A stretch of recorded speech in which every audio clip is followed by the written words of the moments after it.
What's going on, guys? We're back for another video. This time around we're going to do a special feature because we haven't actually done any tier lists on the YouTube channel itself. We haven't really done it on stream. This is the first time we've ever done it on stream, and now I'm going to make a small compilation for the YouTube channel as well. Alright, so let's start with the tier list here, and just a little bit of backstory. This tier list was not just composed by me. This is a tier list that was composed with multiple people from respective guilds on the tier list itself, and we kind of found the middle ground between where we would be placing these guilds amongst the tier list itself. So we kind of got a little bit of an unbiased opinion based on everyone's experiences, as well as everyone's input in regards to the tier list itself. Alright, so undisputed by everyone here, Manga is the tier 1. For pretty obvious reasons. There's been two flagging everyone. Parabellum is the only guild that's gotten a flag and gotten into the fort with 3 minutes remaining as of the last, I think, 2 to 3 weeks. And there just doesn't seem to have much hope. Most other guilds just don't try to even attack Manga anymore, so it's at the moment just Parabellum doing the work on the Barry server. Alright, so the tier 2 is going to be a little bit of a debate because they actually haven't played against each other since in 2 different servers, but let's talk about them individually. First of all, we've got Parabellum. Everyone knows Parabellum. They've even gone to NA as well. Now, they used to be the best. There's been, resurgences from the bottom to the top, back from the top to the bottom, against either it be Bonsai, now recently it's been Manga on top. But they've had this drive, this mentality, and they've always motivated themselves to climb up regardless of the downsides that they've been going through. Parabellum's always had a very strong core mechanical player base, and they've been kind of just implementing what has been working on the Barry server regardless of the opponents they've been playing against. So they utilize a lot of the ideas from other opponents if they can't figure it out themselves, but at the same time they also adapt and add their little twist to it. Whereas Baguettes have gone into a different kind of approach. They've integrated a lot of their NA meta elements, so a lot more blunderbusses, a lot more play for their backline playstyle instead of more risky playstyles utilizing greatswords into the enemy backline. So of course they still play the European style with the flex and the decks, but they still have their little twist to it. It's just something that does catch people off guard because European players, they're used to playing a specific style. Even on different servers, people are implementing what works from the best PvP servers, which at the moment is Barry. But when you play against Baguettes, you kind of need to figure out, okay, what do we do now against them with what we have? What can we take advantage of, and what can they take advantage of that we have to be aware of? Now keep in mind that at the moment, this is just all speculations because we have no idea where Baguettes would actually stand. We just feel that based on what we've watched, they belong in the tier 2 because we think they're better than Ronaldo and Badgers. But they could just be worse. If they came to Barry and they just flop, they could be potentially the bottom of the tier 3. They could be potentially at the top of the tier 4. They could potentially be better than Para. They could be able to compete with Manga Local. We don't know this. We have no idea regarding this. But until they come to Barry, which they don't plan to, we can only speculate based off what we see playing against them on the Nisa with our ults, and at the moment most people feel like they're just not as good as Para, but they are probably better than the tier 3 companies that I'm going to be listing forward. Alright, so now we're in the tier 3. Ronaldo and Badges is what pretty much everyone agreed on, and I kind of agreed as well. Ronaldo is just a little bit on top of Badgers. Badgers have kind of been getting a lot of people slacking. A lot of it comes down to the fact that Diablo 4 came out and they're prioritizing it over New World, and who can blame them? New World right now is pretty stale in terms of content, and for the PvP players all we get is essentially wars, since OPL is a little bit tedious, as well as the arenas where there's no rewards for it. So Ronaldo is on top of Badgers. Now it's not always been the case. Badgers and Ronaldo has been very competitive amongst each other for the past couple of months, but for this month itself Ronaldo is the superior guild. In general though, the gap between these 3 tiers is kind of tremendous.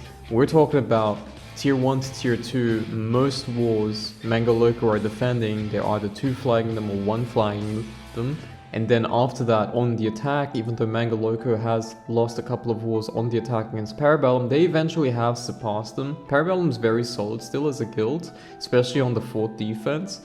But it's already at the time where Parabellum just doesn't really have any territories other than, I believe, first lines.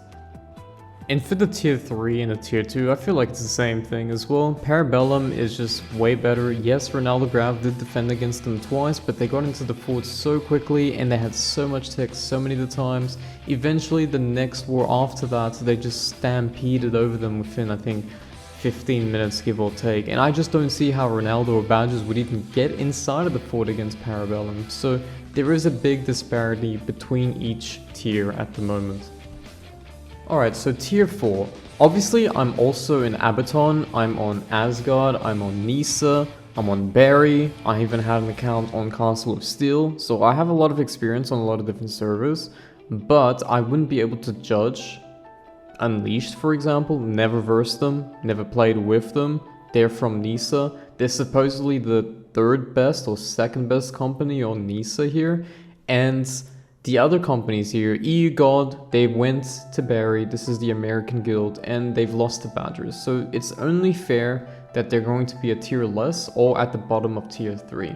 Against Badgers, they barely got into the fort when we made this tier list, so it's only respective that they go into tier 4. Now we have no idea how they're going to be comparing against Unleashed, Vulgari, and Nemesis, but they were definitely a level behind Badgers. There was a recent war after the tier list was made on stream, and EU God did end up getting into fort, and they actually almost won as well. So perhaps if this tier list was made after that war, maybe they would have been at the back of tier 3. However, the thing is, Badgers had 31 absences, they had 0 mercs, so that's probably the best war they're gonna get against Badgers. So pretty much most people agree that Vulgari was stronger than Nemesis. If you want to hear about all of the Abaton drama, you can check out my stream. There's a VOD regarding it, and essentially there was huge debates amongst the leaders of certain companies playing on the Abaton server. I'm not going to be implementing it because it's going to be way too dragged out in this video, and we're just going to leave it to what people agreed within that Discord meeting, and this is what we had for the tier 4. Just wanted to mention we didn't add any hour guilds here because we just don't know where they stand. It's currently probably the weakest server out of all the European servers, so we didn't really feel like we had the experience to really judge them because most of us are not playing on that server, and instead we just evaluated the other servers and put them in the list. But yeah, let's continue talking about the tier 5. So the tier 5, obviously we have Izol, which is a guild from Abaton. They're not as strong as Vulgari or Nemesis, but they're still pretty decent. I don't think it was fair to put them on the tier 4, because obviously I don't think they're comparable at the moment, and we also have to consider all of the old situations. Izol is not really hindered by that compared to the other guilds. But there would be a good opponent against Polska Gurum. Obviously, Polska Gurum does have a lot of ults, and that's why they've dropped down from a higher tier, because I would actually put them at tier 4. But realistically, without the ults that they are playing with, they would not be a tier 4, they would be around the tier 5, probably very comparable with Izol here. I would still say they're definitely stronger than the Sen, Lollygators, Trinity, and Monk Madness.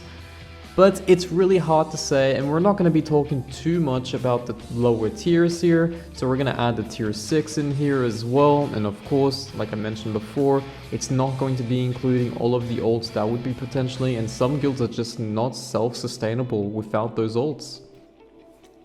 Just wanted to also give a shout out to all of the individuals that tuned in to the tier list, and also the people that came onto the Discord representing their guilds and giving us a non-biased opinion of what they feel is the right place to put these guilds, respectively to the results, to the rosters, to the ult situation, and just in general like the past achievements of the past month. So thank you again, I'll be adding their names in the credits, hope you guys enjoyed the video, and I'll be back again with another NA video coming up forwards with one of my special builds too. And that's pretty much a wrap. We're gonna end it here, but I just wanted to give you guys an update that there's gonna be 2 videos coming forward. It's gonna be one regarding DNA versus badgers and how close they were to actually beating badgers, and we're gonna talk a little bit about that. And there's gonna be one regarding my build that I've been playing on stream recently, which is the spear and the greatsword. And honestly, I'm really loving the build. I hope you guys enjoyed it as well when I do pump it out. And it's something that in the next patch, it's also going to be even better. So I'll be back again with another video, and I'll see you guys then.